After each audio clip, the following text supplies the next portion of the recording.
So welcome to this session. This is our second bonus session geared toward suicide prevention. And our first session, as some of you may know, was on 13th of April. And we featured Dr. Larry Pruitt from the VA discussing veteran suicide prevention approaches from a high level. Our guests tonight have actually created programs that adhere to Dr. Pruitt's outline of highly promising approaches. And our goal is to provide you with ideas that you can consider advocating in your states. Dr. Emily Becher is the Vice President of Research and Evaluation at Blue Star Families, holds a PhD in Family Social Science from the University of Minnesota with a focus on couple and family therapy. Her research has addressed key issues in family dynamics, including intimate partner violence and co-parents going through divorce and sharing custody. Ms. Vicky Perkins is the Vice President of Programs at Blue Star Families, where she's served for 9 years. Probably most importantly, she's a naval aviator spouse and is currently based in Jacksonville, Florida, in Garden Spot. She oversees diverse portfolio of programs, including caregiver, veteran, and suicide prevention support circles, and the program Outdoors. She leads a growing internal team, ensuring the successful execution and expansion of high impact programs. She holds a Bachelor of Science, Bachelor of Arts degrees in elementary education from Notre Dame of Maryland University, and previously taught third grade for 2 years in Montgomery County, Maryland. God bless you. Third graders anywhere is an interesting group. So without further ado, we don't have a lot of slides tonight. So we're going to make this a conversation. So I'm going to turn the program over to Vicky and Emily. Hi, everybody. Vicky Perkins. Thank you for the intro, Harold, and thank you all, Rich, Harold, Stephen, for inviting Emily and I to be here tonight. We're just going to give a big, I know that some people are probably familiar with Blue Star Family, so I was going to give a kind of like 10,000 foot view of who Blue Star Families is, what we do to support military and veteran families, and then we'll go into more of the suicide prevention work. Emily can touch on some very important factors that she's going to hit on, and then I can talk a little bit about our suicide prevention program as just an example of something that we're doing that we feel is an upstream model to suicide prevention, and it's through the VA's Staff Sergeant Fox program as well. So Blue Star Families, our goal is to make military family great for families. And how do we do this? In a couple different ways. We create models in our communities that bring programs and support directly to military families. So, military families live all over the country. So ensuring that they feel connected in the communities where they live, they know who is supporting them in those communities as well. And we do this through national advocacy, partnerships, and data-driven solutions. We know that when a military family, the unit is more supported. Our active duty service members can do their jobs a lot better when they're deployed or away from their families if they know their families are taken care of. And we take pride in being able to provide that care for them. We are the largest serving nonprofit for serving military and veteran connected families. It's both grassroots and grass tops approach to that. It's through we have our internal applied research and evaluation team, which Emily leads, evidence-based programming, and then long-term impact. And so, and a lot of the programs that I lead work directly with Emily and her team to ensure that we are informed by all of our data so that I can create a great program, but if it's not impacting our military families, we want to be able to shift and change in order to best support what their needs are in the communities where they are. We do this, so I could not do the job that I do with our programs without the collaboration of our chapters. We have 14 dedicated chapters across the country right now. That will continue to grow as we are looking to, military installations where they're a bit more isolated and where we can be a better support. Where we also have government and state leaders who are interested, invested in ensuring that their military families and veteran families are supported. And so we're looking to expand that footprint here in the next couple of years. Our chapter model is it's new. I've been here, like Harold had said, for the past 10 years. And this chapter model that we now have is a dedicated executive director and a program director. So always looking for the executive director's job is to find those sustainable funds to continue executing and having the chapter in that location. Our program director works directly with my team and supporters within the community to deliver programs that really will impact the military families in those communities as well. And then we also have our outpost model. This is a new model that we have, which is pretty cool. And this is engaging organizations and communities outside of our current chapter footprint, and they deliver branded Blue Star Families programming to ensure that we're supporting the military families that live there. We know military families live all over the country, and we just don't necessarily have a dedicated chapter there yet. But the idea would be to eventually bring a chapter there, but utilizing our partners across the country to be able to support our military families, and we sub grant funds to those organizations and to enable them to do that. I'm going to pause. Emily, I think that's a good overview. Of course, we have our neighborhood. I would just like to say what I love about the neighborhood is that it's completely secure. And when thinking about military families and being a military family myself, I think one of the most toxic places that you can go to find resources and information is like a Facebook. Unfortunately, when we think about the spouses groups that are in Facebook, very toxic. I feel like they are constantly trying to it can be very demeaning and condescending. So that's why I love the neighborhood. We have this, it's completely secure, and there are interest groups within there, our chapter groups are within there, but military families, active duty service members, veterans, civilians, our neighbors across the country can come into this site and interact, engage, find others that are interested in the same groups as well. Within this neighborhood group. And so we're creating community kind of in this digital way as well for those that are outside of our chapter locations, which I think is really important for those kind of meeting military families where they are. And sometimes where they are is not out in the community. And then it's online digitally. And then getting them out in the community eventually is really important too. And I'll pause there. Emily, I can push it over to you, but I also wanted to pause and see if there was any questions that anybody particularly had about this piece of Blue Star Families. Yeah, Emily, Rich Higgins here, real quick. How many people do you have moderating these discussions in neighborhood? I mean, it's almost seems like it's almost full-time job in social media these days to eliminate the divisive, non-productive comments. Yes, exactly. So we do have, so Sierra does run our neighborhood, and so she does engaging posts, she responds to posts, and then all of us also have the opportunity to do that as well. Because we have some of our particular, like I have one of my programs, largest programs is outdoors. So we have an outdoor group there, and so we're constantly getting asked questions around programming, support, or resources that are needed as well. And Emily, I don't know if you can speak more to the sentiment piece, because I think that'll speak to what Rich was talking about for any comments that we might get that might be negative or needing help too. So Emily, I'll pass it over to you.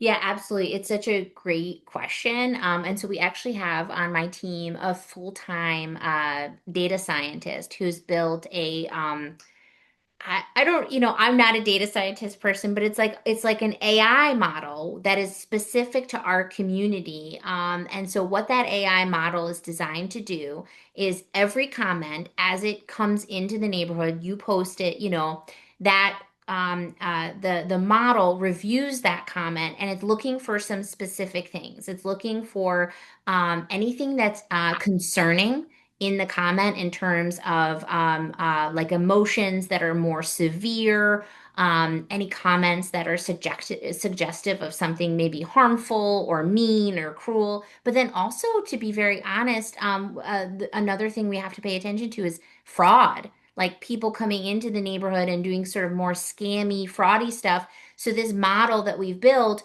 as soon as this sentiment, as soon as someone posts, the model tags it as, uh-oh, there's a comment here. And then it's flat, and then it's taken down. So it's taken down right away. So we just want to make sure, and then it's sort of held in kind of like a holding bank until a real human can look at it.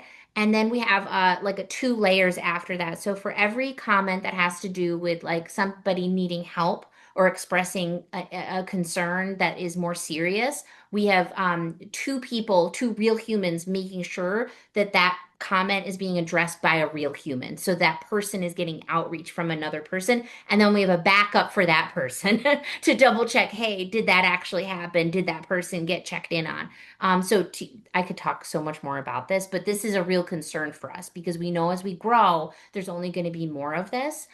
So this is sort of one of the ways that we're really trying to create a safe online environment. Yeah, thanks. Great. Vicky, I have a question for you. How does this differ? How do you differ from Blue Star Mothers?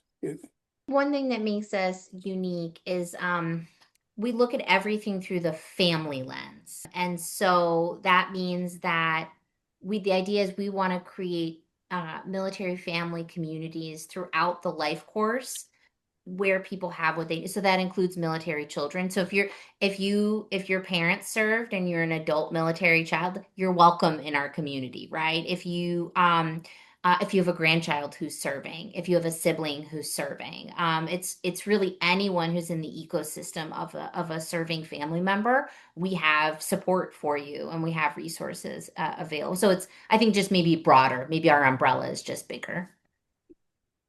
Steve Chamberlain just chiming in here too. I think several, if not all of you, were present for Dr. Pruitt's talk, which was, as you know, a high-level talk about some of the trends, some of the approaches that are working, things that haven't been proven to work yet or just haven't been researched enough. What we found after listening to Dr. Pruitt, we being the co-chairs, is that Blue Star families and the Blue Stars organization, if you look at all their chapters nationwide, a lot of reach. And what Emily and Vicky are doing is right exactly what Dr. Pruitt was talking about with the more effective approaches. And that brings me to just a question pointing out perhaps the obvious or the very much not obvious is that your outdoor program. I wouldn't even recognize that as a suicide prevention program. And why? Because one of the things Dr. Pruitt did say was we really need to start tackling this problem upstream. So our hope is that folks that came in today have a better idea of how to approach this if you decide to work with your state legislators to set up a program or advocate for a program in your state. We'd rather have, the opportunity to provide you with some tools for an effective program. And Blue Star Families has been doing it and is continuing to do it, just as Dr. Pruitt had suggested. So, I'm throwing it back at you, Vicky and Emily, on the upstream aspect, because I would have looked at the outdoor program as, an outdoor thing for families to do together. But by tackling the whole family, you're really addressing the suicide problem upstream. I think that's a perfect transition for us to lean into kind of maybe transitioning the conversation to the net, unless there are burning questions about Blue Star families, which we're happy to answer at the end. But I think that's a great segue. Thank you, Stephen. So one of the things that I think is really helpful as we dig into this conversation is just to talk about when we say the word prevention, there's actually different kinds of prevention. And so just to kind of make sure that we're sort of all on the same page about that. So the first level of prevention that we like to think about is primary prevention. So that's where you stop the crisis before it starts, right? This is upstream work. It's removing the conditions that create suicide risk in the first place. And so for us, when we think about service members and veterans, this means building belonging and social connection well before any crisis emerges. Vicky's going to tell you more about how we do that in a variety of ways. But in many ways, this is what a lot of our programming does. To Stephen's point, it doesn't look like suicide prevention work because it's so upstream. So families and communities play a central role here because we're creating environments where service members and veterans feel welcomed and seen and integrated and loved and cared for. And so we have lots of ways that we do that, but that's sort of a primary prevention approach to reduce the isolation that is one of the downstream predictors of suicidal ideation. And so that's primary prevention. Then we get into secondary prevention, and that's when a problem is kind of already kind of bubbling up, but there are some warning signs, and you're going to want to catch those warning signs early.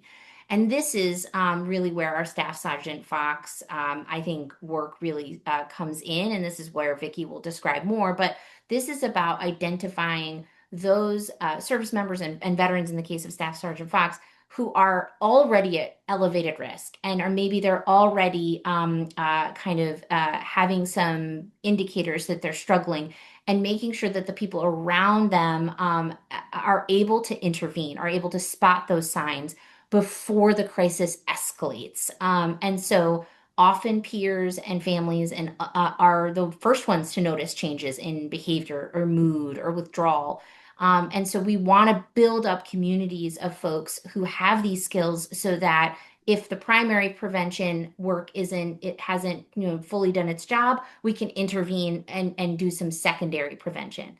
And then there's tertiary prevention, and that's sort of the third level of prevention. And that's where we're someone, a service member or a veteran who has experienced a suicidal crisis or lost someone close to them to suicide, that we are supporting their recovery and reducing their long-term harm.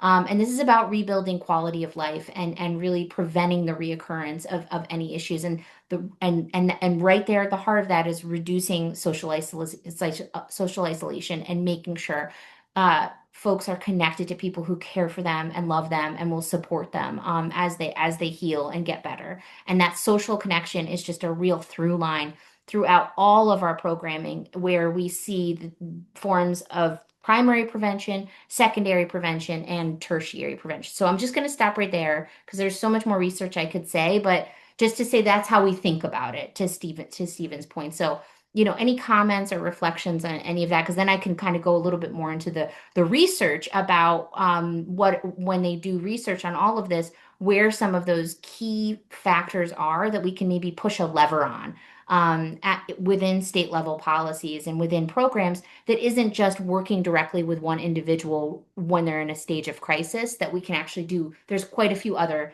tools in the toolbox that maybe we haven't leveraged as much as a society. And maybe if we start to engage those other tools, maybe we'll be able to really turn the curve on this crisis. Any comments or reflections about that sort of idea of, different forms of prevention and primary prevention and sort of starting earlier? And anything that anybody wants to share in reaction to that before I jump into the research?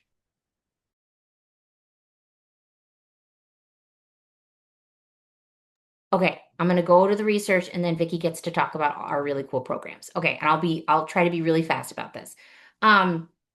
Okay, so there's been some really great reviews done where they have taken all of this enormous literature on to study what are the significant predictors of risk of suicide in the veteran population. And if you can kind of picture in your minds, would have been a place to actually have a slide, right? But if you can kind of picture it in your minds, that at the center of this circle, we have the individual, we have the person who's struggling and suffering. And right outside of that, we have their family and the peers around them, their close friends, the people that sort of wrap around them. Then around that family, we have, and that set of peers, we have a community. We have a broader community. We have all the people that we're connected to, whether that's at work or, in our faith communities. And then we go out even further and we have social factors and cultural factors and things that are happening in the world that are layering on. And so all of those things, all of those levels have an impact on how the individual experiences their lives and including their risk of suicide. And so when we think about what are the risk and protective factors at each of those levels, they've done quite a bit of work to really study this. And there are certain things that really jump to the top in terms of how important they are. And some of them, I think we've done an incredible job as a society in terms of really leaning into how to maybe do better. And some of those I would argue are more in that more individual space. So when it comes to sort of individual psychological risk and protective factors, some of the risk factors that we know at the individual level are things like if you have any kind of history of suicide, that's a huge, of suicidal attempts, that's a huge risk factor. Your current state of mind, your current intent, your current planning, your access to or presence of, lethal means or any preparatory behaviors like, giving away your prized possessions, and then a feeling of hopelessness. So those are all like those highest level risk factors at an individual level that really rise to the top. And I think we've actually there are quite a few really effective and impactful programs that if someone is expressing any of those thoughts and feelings, we have a way to get that individual support.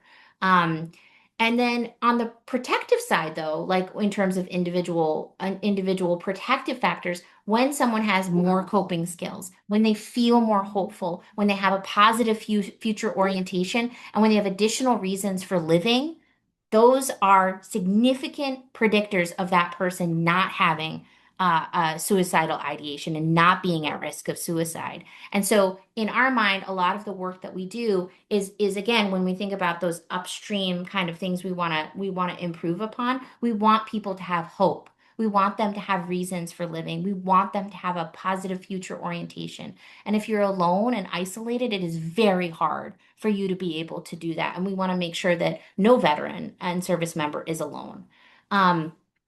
So then when we think about sort of those individual, so we have some other sort of interpersonal things that are really helpful. So having social support at the community, at the societal level, having a good economy is helpful.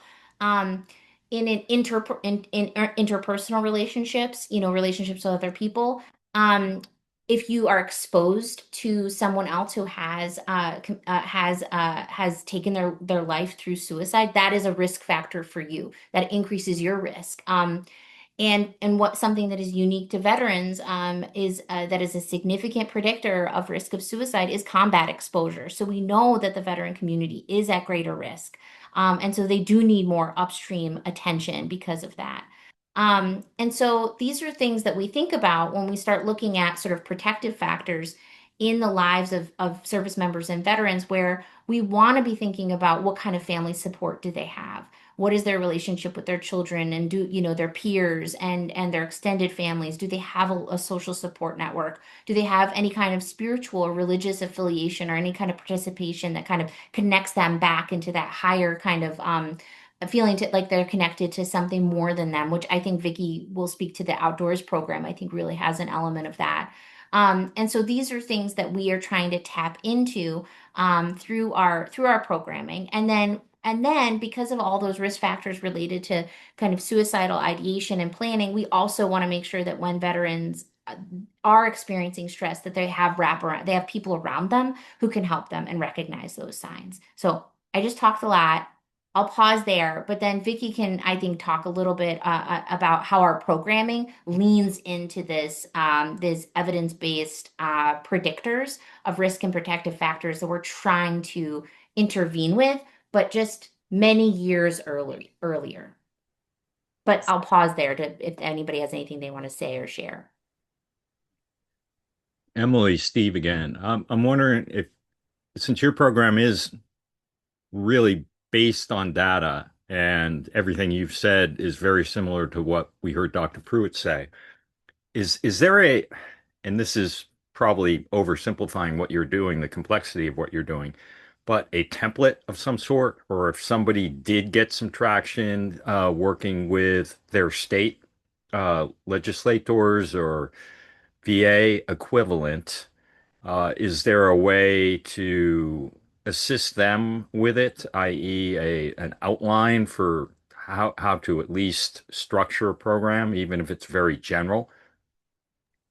I will let Vicky answer this, but my first sort of easy answer is that oftentimes when there is a policy that is passed, it is very specifically written only for the veteran to access whatever the specific program is. And that to me is the biggest, if I could argue for one change, it would be to expand the umbrella of resources and programs so that the people around a service member and veteran have access to supports so that they know how to help their veteran. So that if they are struggling, they can get the care that intervention that they also need. And even something, even like if we're going to talk about upstream, I know Vicky has a passion for transition programming, and that's something we've really been looking to as well because that point of transition from the military can be a real risk factor for family instability. We see an increase in divorce. We see a lot of things happening at that transition point. And we hear a lot of spouses and kids feeling left out of that kind of transition experience. And so that's an example where we think, with just a few tweaks, those programs that already exist, if they were more inclusive of the family system, we might see better outcomes at the family level, and greater stability at the family level will yield these greater benefits later. But that's totally my opinion. So So, Vicky, please edit and add. yeah, so what I'm hearing is that would have to be, first of all, I'm still curious if there's a template of some sort, but I see what you're saying because it makes total sense that with a suicide prevention program, just having a program that only the veteran can access is right away a potentially and literally fatal flaw. But when you have that social support structure, just that to me is common sense. And, I guess for any of our members who were going to work with, the folks in their state who would actually have to draft and implement this program, that would be the very first thing that we would talk about. Is that it has to be kind of a family-based or socially based program because if not suicide prevention, then I mean that you cannot do that alone. As a matter of fact, I recently read an article about eating disorders, and that approach is the only proven effective approach to dealing with things like anorexia nervosa. So it's not just suicide prevention. So that social aspect. But then I think with veterans and veteran families in particular, you combine that social aspect with some sort of an approach. As you both know, transition assistance programs are also my hobby horse. And I see, we all went through it. All the services have one. Mine was just absolutely inadequate. And suicide prevention never even came up. Nor did any sort of an upstream approach to that. And I was very well prepared after 25 years for my transition. At least I thought I was. And maybe 6 months out, it just hit me. And it just, I always, people are like, well, how did you feel? And I'm like, I don't know. The only word I can use to describe it is just bewildered. It was just, I'm in a corporate culture right now where quarterly earnings are the thing that we focus on. It was just weird, and I didn't expect it to be. I don't want to derail the conversation, but I want to make sure that anyone here who decides to work on a program in their state or advocate for one could potentially reach out to you or take something rather than reinventing the wheel that we know is effective because you're the second group of people who have come here and said, hey, the data shows, where Dr. Pruitt just said the data shows, you're saying the data shows, and we've implemented a program supported by this data. And that to me would be the starting point. So hopefully you could help anyone who might want to reach out to you after the fact and or provide some materials that kind of lay out a template or an approach they could make. And with that, I'll mute myself now. Hey, Steve, you had a question? yes, Yeah. thank you. Appreciate the presentation. I have to admit that I am new to this. I see you have a chapter in Southern California, which is San Diego, but I'm in the middle of the state, and there's a lot of people north of the state. But really, I just want to I hate to use the word pile on what Stephen was talking about, but are you going to talk about the successful programs in states? So that, I mean, California's a big state. I think we have some programs already, but there's room, and we have new legislators coming in the next 6 months or so. Mhm. But are you going to talk about that? Yeah, so yes, definitely. And I Uh, think Thanks. yes, absolutely. And I think Steve too, I sit on our national team, right? And so in thinking about our programs that we do across the country, and some of them are with support of local legislators, specifically our outdoor programming, because the one pillar of our outdoor programming is through appropriation dollars. And so Betty McCollum's office actually championed that in Minnesota, but we have support across the aisle in other states as well for MFO program, and the idea that Stephen was kind of describing as this upstream solution. The money is funneled through Defense Health Agency, and so their focus is the active duty service member. When you think of wellness clinics, which had typically been Army wellness clinics, it's now kind of transpiring across all service branches, and it's a more non-clinical means of working with active duty service members. And it's this idea, which Stephen was kind of talking about at the beginning there, around prescribing nature. And so when there's an opportunity to prescribe nature, what can that look like? Because the mental health wellness benefits of being outside, and it doesn't have to be a big national park. It can be outside in your backyard. It can be out your front door. It can be at your local park. Those are impactful. And when you include the entire family in that, there's a lot of connection and belonging that can also take place as well. So I think, Steve, so speaking just to outdoors, I can also talk about our suicide prevention work. I think they are models that we do at Blue Star Families that can easily be adapted to the work that you're doing, because we've done we're in our 4th year of our suicide prevention work through the VA. We've been doing outdoors now for over 5 years, and we have learned and grown based on data, and both informed by feedback from participants, and then and knowing exactly where we need to pivot in order to best support families too. So, and I can talk about our suicide prevention work as well, but I'll pause. All right. Thank you.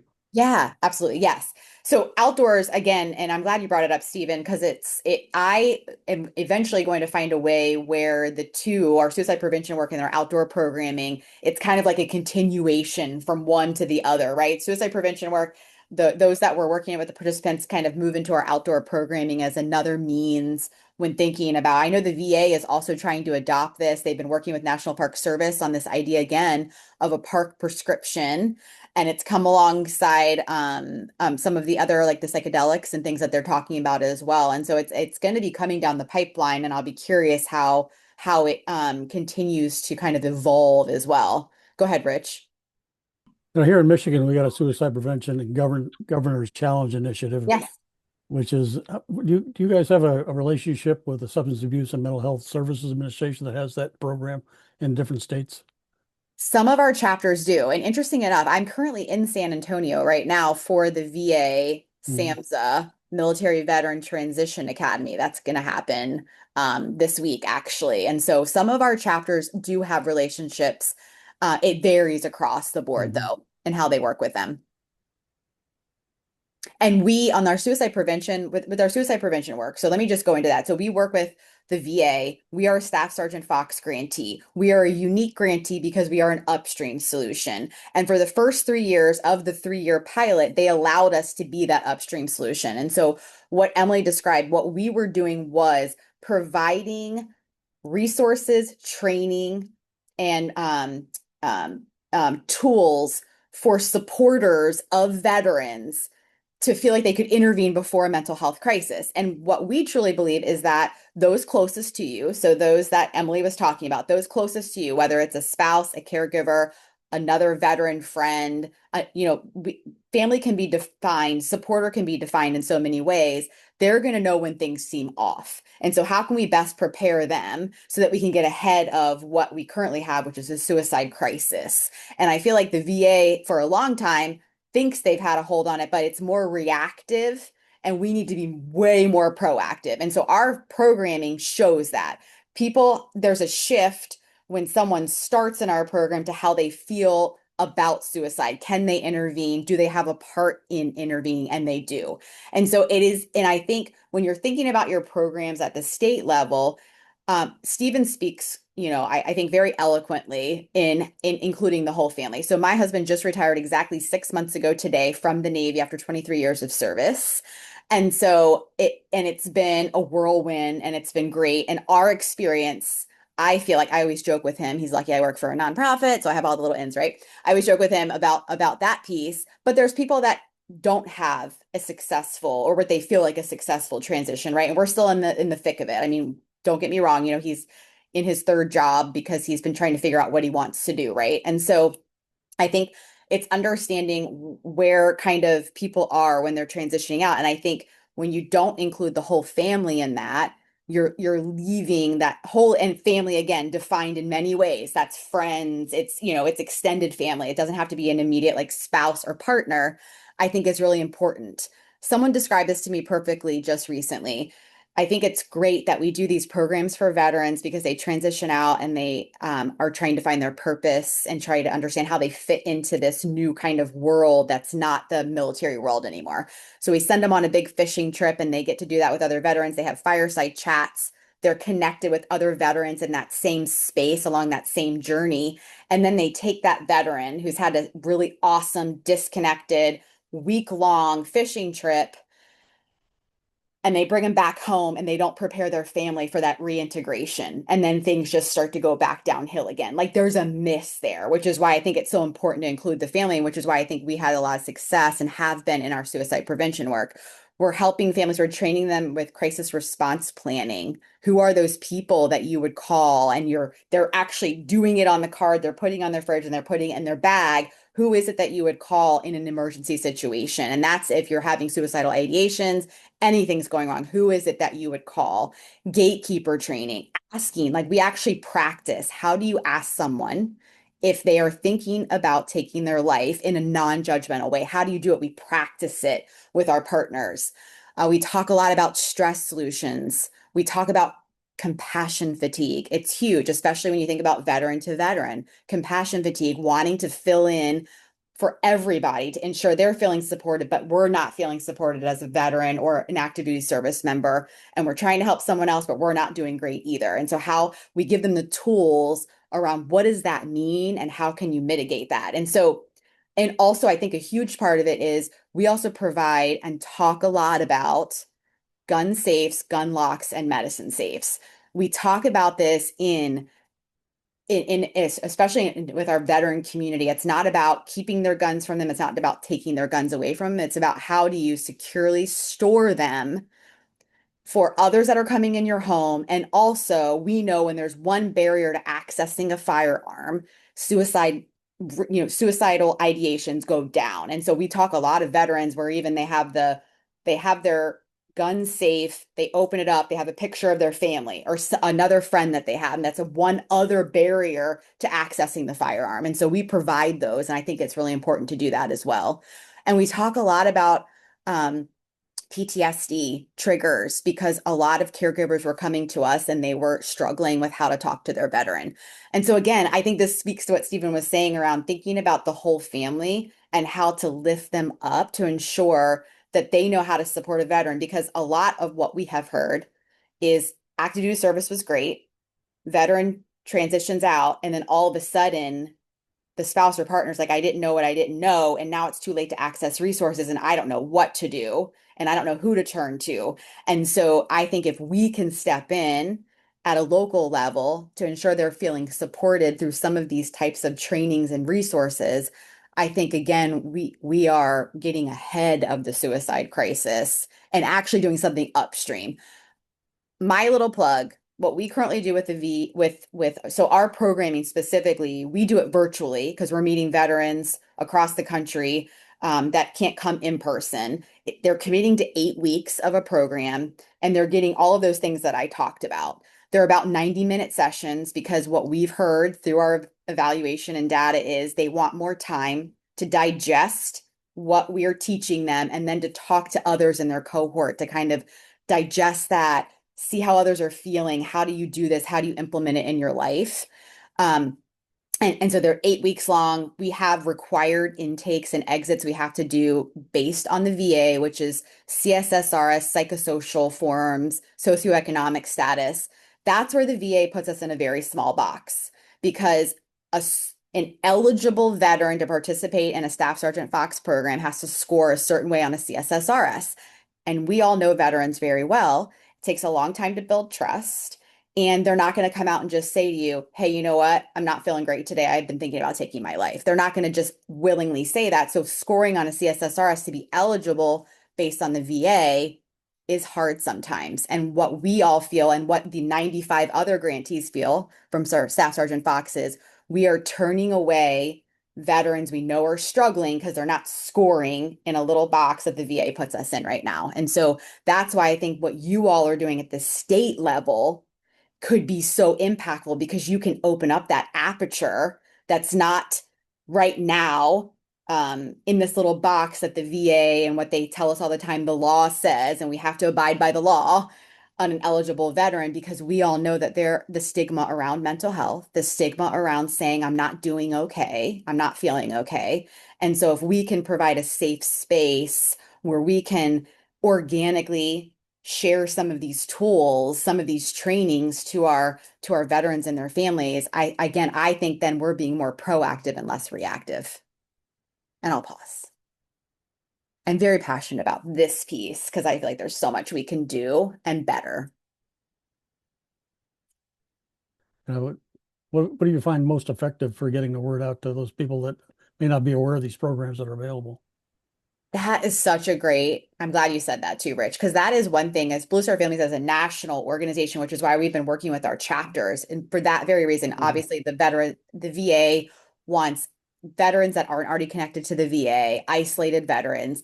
And a lot of times they're isolated because they don't have access to internet. They're not necessarily, they're not close to a VA. And so this is going to be fascinating. Maybe not fascinating. Maybe you already know this. I was fascinated when we do our in-persons with the VA and all grantees are kind of talking about how do we reach these veterans that maybe aren't online? What is it that we do? And the number one thing, gun shows, churches, prisons are another one. And there are grantees who actually go in person to those three places. And that's where they're finding veterans who are disconnected and isolated, who are looking for belonging, but don't quite know where to look. And it's based on access issues.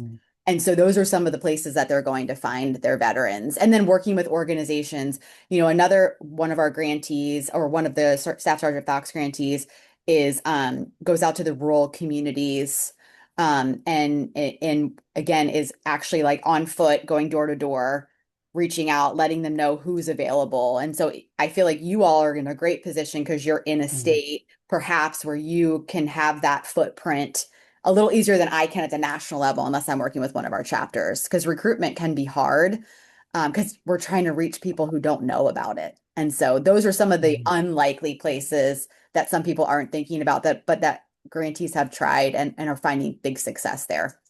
The awareness issue, I think it's an upstream issue because when I'm doing research on our active duty service member families, we have an annual survey we do every single year, and we ask all our families, we give them the whole list, right, of all the programs that everybody's like, every family should be accessing these programs. These are the programs that are designed to help them. We ask them first, are you familiar with this? Have you heard of it? Most of them, 75% of them, say, nope, I have no idea what that program is. And these are the big programs that everybody's sort of saying, these are the ones they should be accessing. But then if they've heard of it, then we ask, did you use it? And then we drop down even further. But if they've heard of it and if they've used it, then we ask, was it helpful? And 85 to 90% of our families, when they get to the point of being able to actually know about a program and utilize it, for the most part, 9 out of 10 times, those programs are impactful. So this awareness issue that you're describing is one that I think is across the spectrum, across the military family, experience where there are programs and the people who need them don't know about them and don't know how to access them.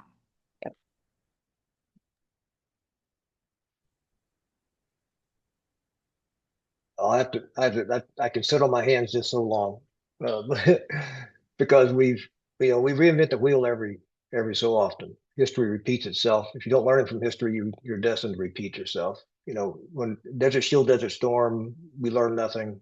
OIF, OEF after 9/11, we realized that if we don't bring the families in and prepare them for the return of the service member when they return from theater, we've lost.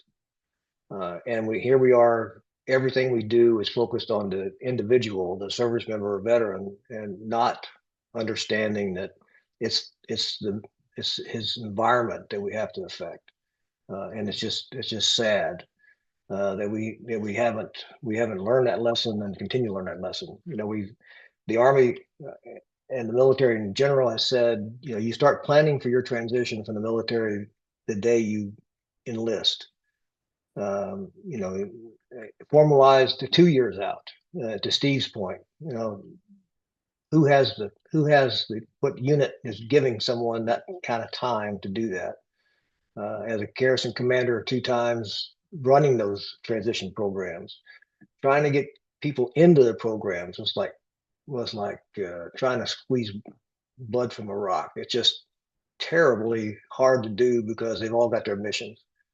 But we pay the price in the end because we don't prepare them to know, my favorite phrase is, it's not a lack of resources, it's a lack of getting those resources to the people who need them and getting the people who need them to accept the fact they need resources. And families are the first to know something's not quite right, and yet we don't give them the resources to and availability of those resources that they need. So I appreciate everybody's comments here. I'm trying to monitor a lot of great, for those of you who aren't seeing the chat, a lot of great information that Vicky and Emily have posted in the chat, in terms of website links and that sort of thing to learn where the programs are, et cetera. If you haven't been to the bluestarfam.org website, it's a tremendous resource. And you ought to take some time and look at the programs there, and then find out where your chapters are, where the chapters are. And then, as we learned, they are expanding their reach, or trying to, but it's about funding, it's about access, as they've said on the chat line. So I'm trying to fight just with MOAA, as you all know, trying to get on an installation to present the MOAA transition program to service members as they're about to transition is an impossible task. There are too many lawyers that said, no, you can't squeeze that. And the answer is, you're not doing a good job with it. Why shouldn't you allow somebody else on that can? So it's frustrating, but those of us who spend our lives serving, to see how the bureaucracy just continues to put one more obstacle in your way every time you turn. So anyway, I'm off my soapbox now. I don't talk. I can almost talk as much as Emily does, but anyway. And Harold, I want to add to that too, because I really appreciate that. And we have a government and policy team at Blue Star Families as well. And one of the things that they have actually, we kind of have in motion, is policy around a TAP pilot that could potentially be funded, and it is around the whole family. And so, and we've had to talk a lot about, we're not trying to replace the current TAP program and what that does for what that program looks like for a service member, because the people who did create that and implement that are very protective of that. They find it very useful and they think it's great, but we're like, no, let's complement it with a family program so that it's more well-rounded. And so there's a lot of traction around it. So I'll be curious what happens, but there is some legislation in around that I've helped to craft, because that is, like Stephen had mentioned, it's one of my, or Emily had mentioned, it's one of my things. Because, like, again, my husband had a good transition. He did the TAP program, and I was like, tell me everything about it when you come home. I want to hear all about it. And it was very scripted, and it was run. What they focused on was based on are the people that are raising their hands and asking the questions. And so if you're more of an introvert and kind of sitting back, you're not getting out of it what everyone should get out of it. And so it's not, and so we see the gaps in that, but they do not. So hoping that this program comes to fruition at some point. Okay, any other questions or comments?